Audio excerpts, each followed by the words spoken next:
जय माता दी दोस्तों। क्या होता अगर बर्बरी कर्ण पर अपना 3 बाण चला देते तो कर्ण बर्बरी के 3 बाणों को काट पाते।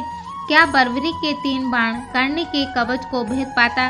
बर्बरीक और कर्ण दोनों ही बहुत बलशाली थे, लेकिन बर्बरीक और कर्ण में कौन ज्यादा शक्तिशाली था वो हम आज की इस वीडियो में जानेंगे। पहले बर्बरीक और कर्ण के बाहुबल पर तुलना करते हैं। बर्बरीक महाबली भीम के पोते थे, लेकिन एक बार भीम के साथ ही बर्बरीक का मल्ल युद्ध हो गया था और इसमें बर्बरीक ने भीम को परास्त कर दिया था, जिसमें हमें बर्बरीक के बाहुबल का प्रमाण मिलता है। अब कर्ण के बाहुबल के बारे में बात करते हैं। लोगों को लगता है कि कर्ण सिर्फ एक धनुर्धर थे। कर्ण को सारे शस्त्रों का ज्ञान था। जब जरासंध के साथ कर्ण का युद्ध हुआ था तो उनमें हर शस्त्र से लड़ाई हुई थी। आखिर में कर्ण और जरासंध में मल्ल युद्ध हुआ था। मल्ल युद्ध के दौरान देखते ही देखते कर्ण ने जरासंध को भूमि पर पटक दिया था। जरासंध महाभारत काल के सबसे बेहतरीन मल्ल योद्धाओं में से एक थे। जरासंध को मल्ल युद्ध में परास्त करने में बाहुबली भीम को 14 दिन लगे थे, लेकिन उस जरासंध को कर्ण ने क्षण भर में ही परास्त कर दिया था। यानी सूर्यपुत्र कर्ण भी बहुत ही बलशाली थे। अब बात करते हैं मानसिक शक्ति की। बर्बरीक के मानसिक शक्ति के बारे में कुछ भी सुनने को नहीं मिलता है। दूसरी ओर कर्ण को अपने जीवन में बहुत ही मुश्किलों का सामना करना पड़ा था। सूत पुत्र होने के कारण कर्ण को हमेशा अपमानित होना पड़ा था, लेकिन फिर भी उन्होंने हार नहीं मानी। दुर्योधन ने भले ही कर्ण को अंगराज बनाया था, लेकिन दिग्विजय के दौरान कर्ण ने अकेले ही पूरी पृथ्वी को जीतकर अपने सामर्थ्य का प्रमाण दिया था। कर्ण को अपने जीवन में न जाने कितने श्राप मिले।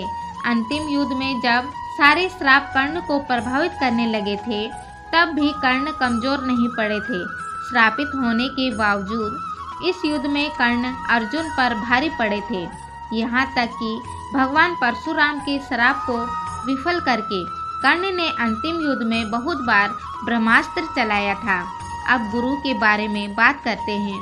बर्बरीक को उनकी माता अहिल्यावती ने ही सब कुछ सिखाया था। दूसरी ओर कर्ण के गुरु थे स्वयं भगवान विष्णु के अवतार भगवान परशुराम। बर्बरीक एक असुर थे, इसीलिए उनके पास बहुत सी असुर शक्तियाँ थी, जिसके सहारे वो गायब हो जाते थे और अपना रूप भी बदल सकते थे। अब बात करते हैं बर्बरीक के 3 बाण के बारे में। अपने 3 बाण से बर्बरीक किसी भी युद्ध को क्षण भर में ही खत्म कर सकते थे और कर्ण के पास दिव्य कवच और कुंडल था, जिससे किसी भी अस्त्र से भेदा नहीं जा सकता था। अब बर्बरीक और कर्ण के अस्त्रों में तुलना करते हैं। बर्बरीक के पास कौन कौन से अस्त्र थे वो किसी भी लोक कथाओं से जानने को नहीं मिलता है, लेकिन कर्ण के पास ब्रह्मास्त्र, भार्गवास्त्र, पाशुपतास्त्र जैसी कई दिव्यास्त्र थे।